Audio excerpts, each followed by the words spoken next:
Hello दोस्तों, आज मैं आप लोगों को जो डिस्कस करने वाला हूँ वो टॉपिक जो है हमारा वो क्या है वर्ब वर्ब पर विल हैव डिस्कशन टुडे। देखो verb is not very important topic for REET. REET में वर्ब का अभी तक दोनों बार कोई प्रश्न नहीं आया है। लेकिन वर्ब के माध्यम से हम दूसरे पार्ट ऑफ स्पीच को आइडेंटिफाई करने में हेल्प ले सकते हैं। ठीक है ना? तो शुरू करते हैं वर्ब इंग्लिश लैंग्वेज फर्स्ट पर हम बात कर रहे हैं, टॉपिक चल रहा है हमारा वर्ब। आप लोगों से आशा करता हूँ कि आप पढ़ रहे होंगे और वीडियो को शेयर कर रहे होंगे। सब्सक्राइब अगर नहीं किया है अभी तक तो आप कर लीजिए क्योंकि बहुत जल्दी मैं आपको प्रश्न दे जो है पार्ट ऑफ स्पीच से रिलेटेड वो देने वाला हूँ। देखिए वर्ब वर्ब का कॉन्सेप्ट जो है दोस्तों वो हिंदी में बिल्कुल वैसा ही है जैसा कि अंग्रेजी में है ना। हिंदी और अंग्रेजी का कॉन्सेप्ट सेम है। आप जाके देखेंगे हिंदी में आपको दो तरह की क्रियाएं मिलती है, वो कौन सी हैं तो सकर्मक क्रिया है और अकर्मक क्रिया है। ये दोनों हम लोगों को उधर मिलता है और वही चीज हमको यहाँ पर भी मिलता है। लेकिन लेट्स अंडरस्टैंड वर्ब वर्ब को सबसे पहले अंडरस्टैंड करते हैं। What is verb? वर्ब होता क्या है? A verb is a word used for saying something about some person place और थिंग्स। वर्ब एक ऐसा शब्द है जो कुछ कहने के लिए काम आता है। किसके बारे में कहने के लिए? व्यक्ति या थिंग्स के बारे में कहता है वो हमें। वर्ब हमको क्या-क्या बता सकती है? वर्ब हमको ये बता सकती है कि कोई व्यक्ति क्या कर रहा है, व्हाट अ पर्सन और थिंग डज़, क्या करता है। जैसे रमीता सिंग्स वो गाना गाती है। बॉयज़ रन दौड़ते हैं, तो सब्जेक्ट क्या कर रहा है ये हमको बता रहा है। What is done to person और थिंग, ऑब्जेक्ट के साथ क्या किया गया है वो हमें क्रिया बताती है। चेयर इज़ ब्रोकन, कुर्सी तोड़ दी, ये ऑब्जेक्ट था आपका। विनय इज पनिश, विनय को सजा मिली, ये ऑब्जेक्ट था आपका। तो विनय को सजा दी गई, कुर्सी तोड़ी गई, ये हमें किसने बताया? ब्रोकन ने या पनिश्ड ने। कोई सब्जेक्ट या वस्तु है क्या ये हमको बताता है कौन? आपका is.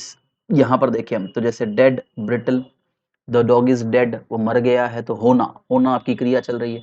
Glass is brittle, glass भंगुर होता है, होना आपकी क्रिया चल रही है। तो वर्ब ये बता सकता है कि सब्जेक्ट ने क्या किया, वर्ब ये बता सकता है कि ऑब्जेक्ट को क्या किया गया, और वर्ब ये बता सकता है कि सब्जेक्ट या ऑब्जेक्ट है क्या। ठीक है। अकॉर्डिंग टू एक्शन, जब हम क्रिया के आधार पर बात करते हैं डिवाइडेशन की, तो ये दो प्रकार से बांटा गया, जैसा तुम्हारा हिंदी में था ट्रांजेटिव, जिसको तुम बोलते हो सकर्मक, यहां बोल देंगे क्या? अकर्मक। हिंदी में क्या होता है? सकर्मक। इसमें क्या है? कर्म के साथ। ये क्या है? कर्म के बिना। तो ट्रांजिटिव इज व्हाट? कर्म के साथ। ट्रांजिटिव वर्ब क्या हो गई? अ वर्ब विच रिक्वायर्स, जिसमें जरूरी है एक ऑब्जेक्ट का होना, जिसमें एक ऑब्जेक्ट जरूरी है। After it to complete it sense, उसके अर्थ को पूरा करने के लिए।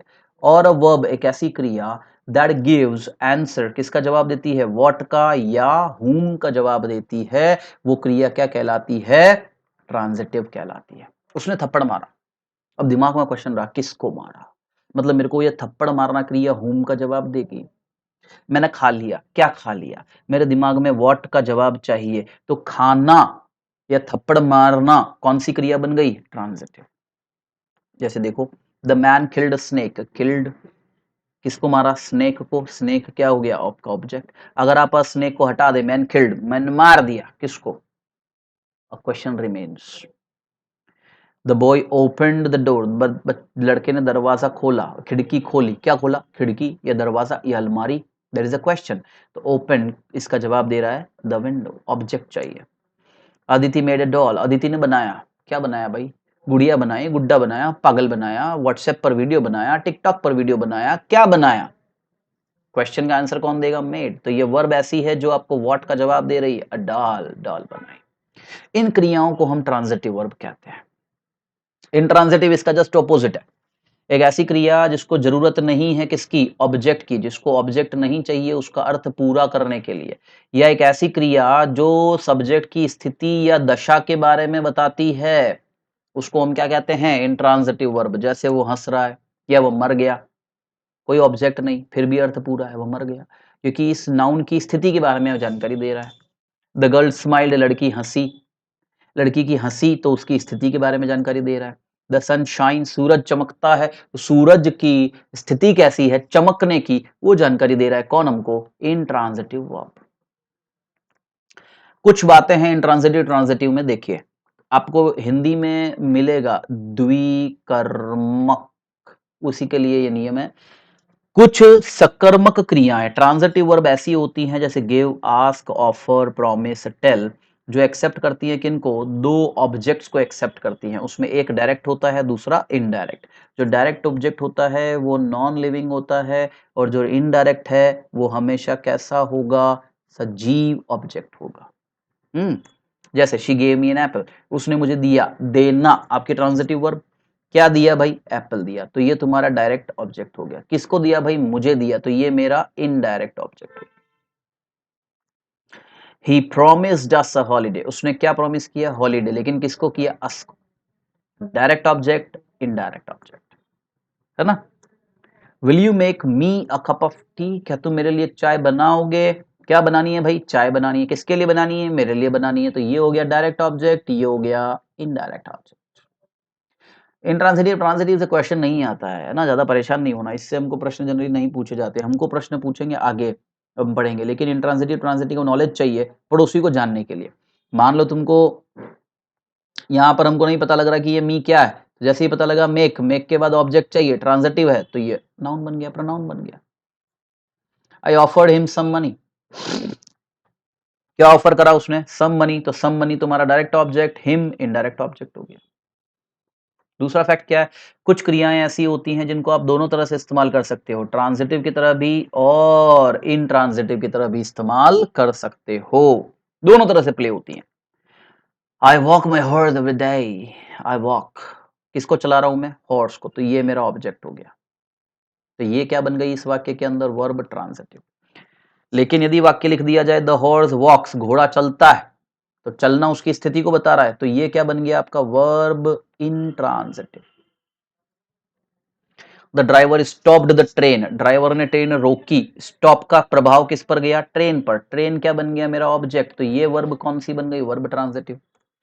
लेकिन ट्रेन अचानक रुक गई, ट्रेन के बाद कोई ऑब्जेक्ट नहीं है, ट्रेन की स्थिति बता रहा है रुकना, तो ये क्या बन गया, वर्ब इंट्रांजिटिव। ठीक है।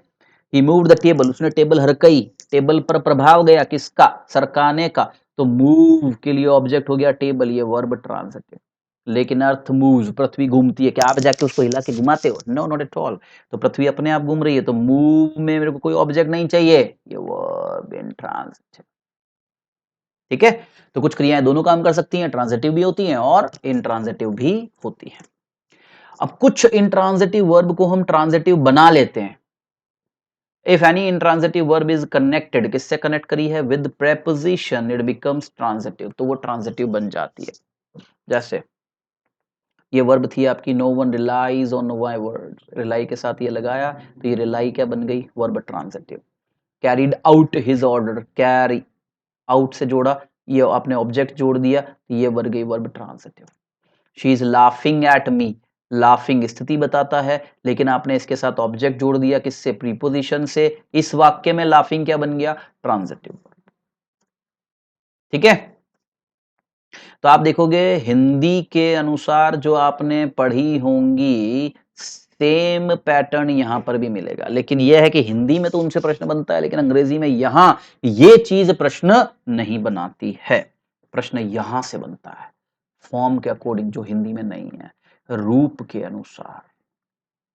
अभी आपने जो विभाजन किया था वो किसके अनुसार था, एक्शन, क्रिया के अनुसार, ऑब्जेक्ट चाहिए नहीं चाहिए, स्थिति दशा, उसके अनुसार। अब किसके अनुसार होगा, रूप के अनुसार हम परिवर्तन करते हैं, तो दो प्रकार का मिलता है, फाइनेट, नॉन फाइनेट। हिंदी के बारे में मत सोचो, क्योंकि हिंदी में नहीं होती है, तो मैं नहीं बता पाऊंगा आपको कि हिंदी में ये क्या है ना। नॉन फाइनेट को हम फिर डिवाइड करते हैं इन्फिनेटिव, जेरंड और पार्टिसिपल में। इन्फिनेटिव क्या है, ये इन्फिनेटिव है, ये जेरंड है और ये पार्टिसिपल होता है। चलो let's discuss finite verbs. Finite verb क्या होती है दोस्तों, कुछ वर्ब्स ऐसी होती हैं जो चेंज कर लेती हैं, किसको चेंज कर लेती हैं, अपने रूप को, अपने फॉर्म को चेंज कर लेती हैं, किसके अकॉर्डिंग, सब्जेक्ट के अकॉर्डिंग या टेंस के अकॉर्डिंग। ऐसी क्रियाओं को हम क्या बोलते हैं भाई, फाइनेट वर्ब बोलते हैं। जैसे देखो, आई वॉन्ट टू राइट, मैंने यहां पर शब्द लिखा है वॉन्ट, मेरा सब्जेक्ट क्या है, आई है।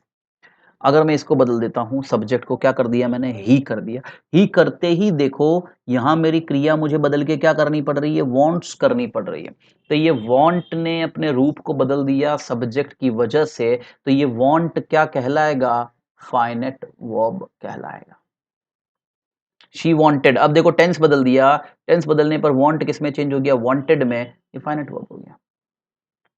ही is an advocate, you are a student, they were students, he is है, ही यू करा आर हुआ, सब्जेक्ट बदला, आपकी जो वर्ब है वो चेंज हो गई। यहां देखोगे आप, आपने टेंस चेंज कर दिया, आर से वर ले आए आप लोग, ठीक है, आर से किस पर लेके आ गए हम, वर पर लेकर के आ गए, तो ये वर जो है ये हमारा क्या बन गया, ये हमारा टेंस की वजह से बदल गया। तो ये क्रियाएं जो आप देख रहे हो ना, जो सब्जेक्ट या टेंस की वजह से बदल रही हैं, इन क्रियाओं को हम क्या बोलते हैं, फाइनाइट वर्ब बोलते हैं। यहां से हमको प्रश्न नहीं पूछते, प्रश्न कहां से पूछते हैं भाई, फिर यहां से पूछते हैं, नॉन फाइनाइट से। Verb that does not change, ऐसी क्रियाएं जो अपने रूप को परिवर्तित नहीं करती हैं, चाहे सब्जेक्ट कुछ भी हो या टेंस कुछ भी हो, they don't change its form, जिद्दी है। I want to write, verb मेरी to write, he wants to write, verb मेरी टू राइट, सब्जेक्ट बदल दिया लेकिन टू राइट में कोई परिवर्तन नहीं हुआ। She wanted to write, tense बदल दिया लेकिन फिर भी टू राइट में चेंज नहीं हुआ, तो ये टू राइट मेरी क्या बन जाती है, non finite verb. They are swimming, she is swimming, I am swimming, subject बदल दिया लेकिन फिर भी स्विमिंग में कोई परिवर्तन नहीं आ रहा है, नॉन फाइनाइट वर्ब। तो ऐसी क्रियाएं जो अपने रूप को नहीं बदलती हैं, उनको हम क्या बोलते हैं, नॉन फाइनाइट वर्ब कहते हैं। इनमें सबसे पहले डिस्कस करेंगे दोस्तों हम लोग इन्फिनेटिव को। देखो जो ये नॉन फाइनाइट वर्ब होती है ना, ये ज्यादातर प्रयोग में आती हैं कंपाउंड कॉम्प्लेक्स सेंटेंस, जो संयुक्त और मिश्रित वाक्य हैं उनको साधारण वाक्य में बदलने के लिए इनका ज्यादा प्रयोग किया जाता है, इसलिए रीड की दृष्टि से इनकी उपयोगिता कम है। लेकिन यदि आप में कोई इंग्लिश ग्रेड सेकंड में जाएगा, लिटरेचर का स्टूडेंट है, सेकंड ग्रेड इंग्लिश देता है, तो उसके लिए बहुत उपयोगी है ये। इन्फिनेटिव दो तरह की होती हैं, पहला टू के साथ फर्स्ट फॉर्म और केवल अकेला फर्स्ट फॉर्म। जैसे इन्फिनेटिव, तो verb that is in the form, एक ऐसी क्रिया जो किस रूप में होती है, two plus verb first form के रूप में होती है, उसको हम इन्फिनेटिव वर्ब कहते हैं। और ये अपने रूप को कभी भी नहीं बदलती है। जैसा आपने देख ही लिया, allow me to go, I am going to help her, she wanted to drink, ये इन्फिनेटिव वर्ब है ना, दे वॉन्ट टू ड्रिंक, यहाँ मैंने सब्जेक्ट चेंज कर दिया, फिर भी टू ड्रिंक में कोई परिवर्तन नहीं आया। ठीक है, बेयर इन्फिनेटिव, बेयर जो अकेली आती हैं, अकेली का मतलब कुछ क्रियाएं ऐसी होती हैं जो दो वर्ब स्वीकारता है कोई सेंटेंस, उसमें पहली वर्ब तो आपकी किसके अकॉर्डिंग होगी, टेंस के अकॉर्डिंग, और दूसरी वर्ब जो होती है वो कौन सी होती है, बेयर इन्फिनेटिव होती है। लेट मी गो पहली वर्ब, दूसरी क्रिया गो, याद रखना इसको गो नहीं बोलते हैं ना, इसका उच्चारण ये होता है गो, औ, डिफ्थोंग यूज किया जाएगा इसमें, औ का साउंड है। She did not let him watch TV, watch पहला वर्ब, आपको सॉरी लेट पहला वर्ब, वॉच आपका दूसरा वर्ब है, ये भी फर्स्ट फॉर्म है, ये भी फर्स्ट फॉर्म है, bare infinitive. She makes me write, write, they made me write, write, subject बदल दिया, ठीक है, लेकिन राइट में कोई परिवर्तन नहीं आया। They were making him laugh, she is making him laugh, subject बदल दिया लेकिन लाफ में परिवर्तन नहीं आया, bare infinitive non finite verb कहलाती हैं। ठीक है, यूजुअली यहां से प्रश्न हमको नहीं बनता है, प्रश्न कहां से बनता है, यहां से बनता है, gerund. When first form of the verb is used as noun, जब आप वर्ब की पहली फॉर्म प्लस आईएनजी का प्रयोग किस तरह से करते हैं, संज्ञा की तरह। देखो हम लोगों ने क्या पढ़ा है कि वर्ब की फर्स्ट फॉर्म प्लस आईएनजी का प्रयोग हमने हमेशा किस तरह किया है, क्रिया की तरह किया है। लेकिन आप हिंदी में जाकर के देखेंगे तो हिंदी में भी ये मिलेगा आपको, संज्ञार्थक क्रिया बोल के आपको हिंदी में एक चीज मिलती है। संज्ञार्थक क्रिया का मतलब है ऐसी संज्ञा जो किसका काम कर रही है, क्रिया का, या क्रियार्थक संज्ञा, सॉरी गलत लिख दिया मैंने, क्रियार्थक संज्ञा, क्रियार्थक संज्ञा मतलब ऐसी क्रिया जो किसका काम करती है, संज्ञा का काम करती है, उसको हम क्या कहते हैं, क्रियार्थक संज्ञा कहते हैं, और अंग्रेजी में वो क्या है, वो जिरंड है। जैसे आपने कहा दौड़ना, आपकी क्या है, दौड़ना एक क्रिया है, लेकिन आप इसको संज्ञा की तरह भी तो काम में लेते हो, वह दौड़ रहा है, दौड़ना क्रिया, लेकिन दौड़ना अच्छी आदत है, इस वाक्य में दौड़ना क्या बन गया, संज्ञा बन गया। वही चीज जिरंड है, वही चीज क्या है, जिरंड है। देखो वॉकिंग इज एन एक्सरसाइज, ये वॉकिंग किसका काम कर रहा है, सब्जेक्ट का, इसलिए संज्ञा बन गया, जिरंड फॉर्म कहलाएगा। He likes reading stories, reading like के लिए क्या है, ऑब्जेक्ट है, संज्ञा का काम कर रहा है। स्विमिंग किसका काम कर रहा है, सब्जेक्ट का, संज्ञा बन गया। शी बिगेन वॉकिंग, बिगेन के लिए ऑब्जेक्ट का काम कर रहा है कौन, वॉकिंग, संज्ञा बन गया, है ना। जैसे आप लोगों ने देखा होगा ना, जब आप वो पैकेट खरीदते हो ना, तो उस पर लिखा नहीं रहता है क्या, smoking is injurious to health. आप पैकेट खरीदते हो ना, हाँ, उस पर आपने पढ़ा होगा स्मोकिंग, तो ये स्मोकिंग किसका काम कर रहा है, सब्जेक्ट का, सब्जेक्ट का काम कर रहा है, तो संज्ञा का रूप हो गया। ठीक है। अब देखो तुम्हें प्रश्न कैसे पूछ सकते हैं, अगर आपसे पूछ लिया, मान लीजिए ये स्विमिंग या वॉकिंग जो है, इस वॉकिंग को अंडरलाइन कर दिया और पूछ लिया what part of speech is this, तो आपको simply part of speech noun बताना है। अगर आपको पूछ लिया जाता है इस तरह से कि what kind of verb it is, तो आप बोल देंगे इसका जवाब क्या होगा, जेरंड। प्रश्न पर निर्भर करेगा मुझे संज्ञा बताना है या जेरंड बताना है। और सेकंड ग्रेड में चला जाता है यह प्रश्न, तो ऐसा पूछ लिया जाता है what is walking to slowly, क्योंकि कभी कभी एक ही शब्द दो रोल प्ले करता है। जैसे यहां देखो, बिगेन के साथ में वॉकिंग जो है वो ऑब्जेक्ट का काम कर रहा है, लेकिन स्लोली के लिए वॉकिंग किसका काम कर रहा है, वर्ब का। ठीक है ना। Sometimes it can be used both as noun and verb, जैसे हमने ये उदाहरण लिया है, वॉकिंग जो है वो ऑब्जेक्ट है किसके लिए, बिगेन के लिए, और वर्ब है किसके लिए, स्लोली के लिए। तो what question is being asked, आपको जवाब उससे देना है। Understand the question properly, properly समझो उसको, ध्यान दो क्या पूछ रहा है, उस पर देखो, फिर जवाब लिखो, जल्दी मत करो। ऐसा नहीं कि आईएनजी देखते ही कूद पड़े, संज्ञा है, आईएनजी देखते देख ले जेरंड है, no. What question is asking, प्रश्न क्या पूछ रहा है, आंसर उसी के हिसाब से दीजिए। ठीक है, तो जेरंड थोड़ा महत्वपूर्ण है, यहां से हमें प्रश्न बन सकता है। फिर आते हैं हम किस पर, पार्टिसिपल। पार्टिसिपल तीन तरह का है, प्रेजेंट, पास्ट और परफेक्ट। प्रेजेंट है आपका ये, पास्ट ये, और परफेक्ट ये। प्रेजेंट हो गया वर्ब की फर्स्ट फॉर्म के साथ आईएनजी, पास्ट वर्ब की थर्ड फॉर्म को आप पास्ट पार्टिसिपल बोलते हैं, और परफेक्ट होता है हैविंग के साथ वर्ब का थर्ड फॉर्म। प्रेजेंट पार्टिसिपल देखो, जब भी आप वर्ब की फर्स्ट फॉर्म प्लस आईएनजी का प्रयोग कैसे करते हो, आप उसको यूज करते हो वर्ब की तरह या यूज करते हो एडजेक्टिव की तरह, तो वो क्या बन जाएगा, प्रेजेंट पार्टिसिपल। और यदि आप वर्ब की फर्स्ट फॉर्म प्लस आईएनजी का प्रयोग संज्ञा की तरह करते हैं, तो वो क्या बन जाता है, जेरंड बन जाता है। जैसे देखो एज अ वर्ब उदाहरण देखें, शी इज स्माइलिंग, आप सभी जानते हैं प्रेजेंट कंटिन्यू है। She was singing, past continue. You will be doing, ये हो गया आपका फ्यूचर कंटिन्यू। तो स्माइलिंग, सिंगिंग, डूइंग, ये सब किसका काम कर रहे हैं इन वाक्यों में, verb. Subject verb, subject verb, object subject verb. As an adjective कैसे यूज होगा, he has a smiling face. अब ये स्माइलिंग जो है वो फेस की विशेषता बता रहा है, फेस क्या है, संज्ञा है, तो स्माइलिंग क्या बन गया, एडजेक्टिव बन गया। आई सॉ रनिंग हॉर्स, मैंने दौड़ते हुए घोड़े को देखा, तो रनिंग जो है वो किसकी विशेषता है, हॉर्स की। हॉर्स क्या है, नाउन। संज्ञा की विशेषता बताने वाला शब्द क्या कहलाता है, तो विशेषण कहलाता है ना। और रोलिंग स्टोन गैदर्स नो मोस, रोलिंग गुड़कता हुआ पत्थर, गुड़कता हुआ पत्थर, पत्थर क्या है, संज्ञा। रोलिंग इसकी विशेषता हो गई, तो ये रोलिंग क्या बन गया, तुम्हारा एडजेक्टिव बन गया।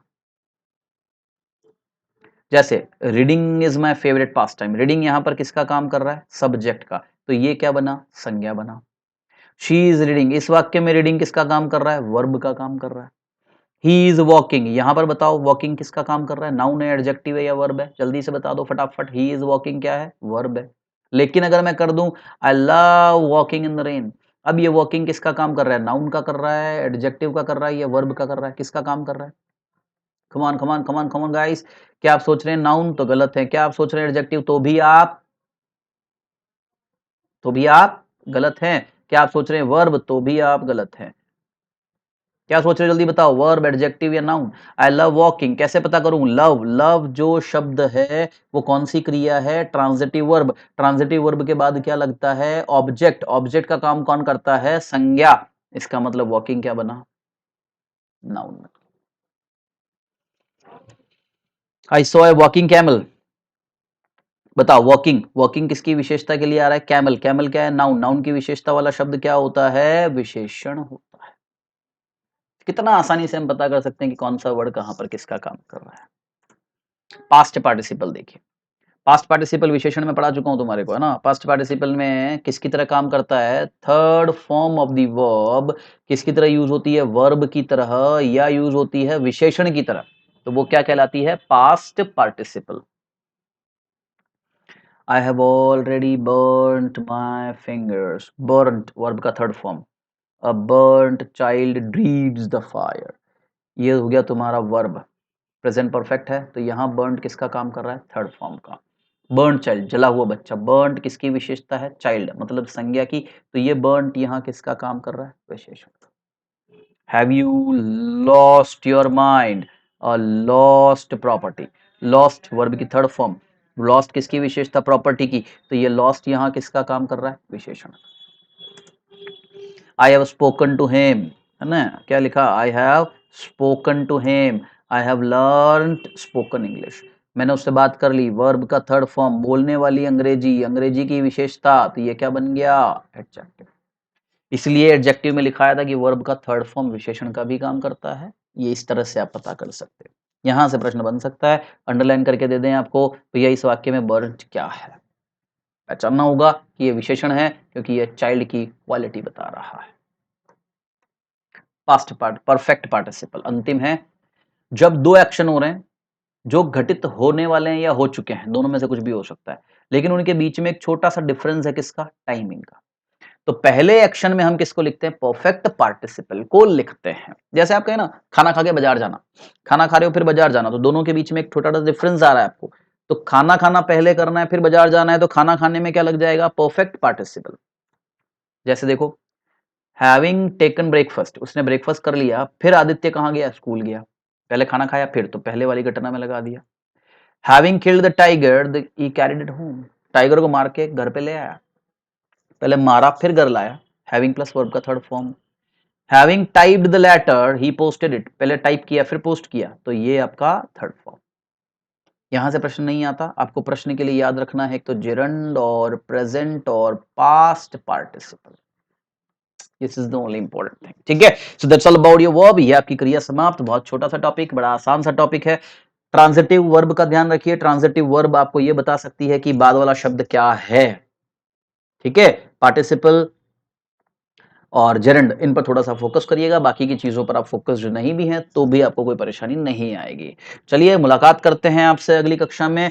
बहुत जल्द मैं आपको पार्ट ऑफ स्पीच खत्म होते ही इसके प्रश्न जो हैं वो थ्रो करने वाला हूं। आप लोगों को शेयर करना होगा, वीडियो को सब्सक्राइब करना होगा। बहुत बहुत धन्यवाद आप सभी का।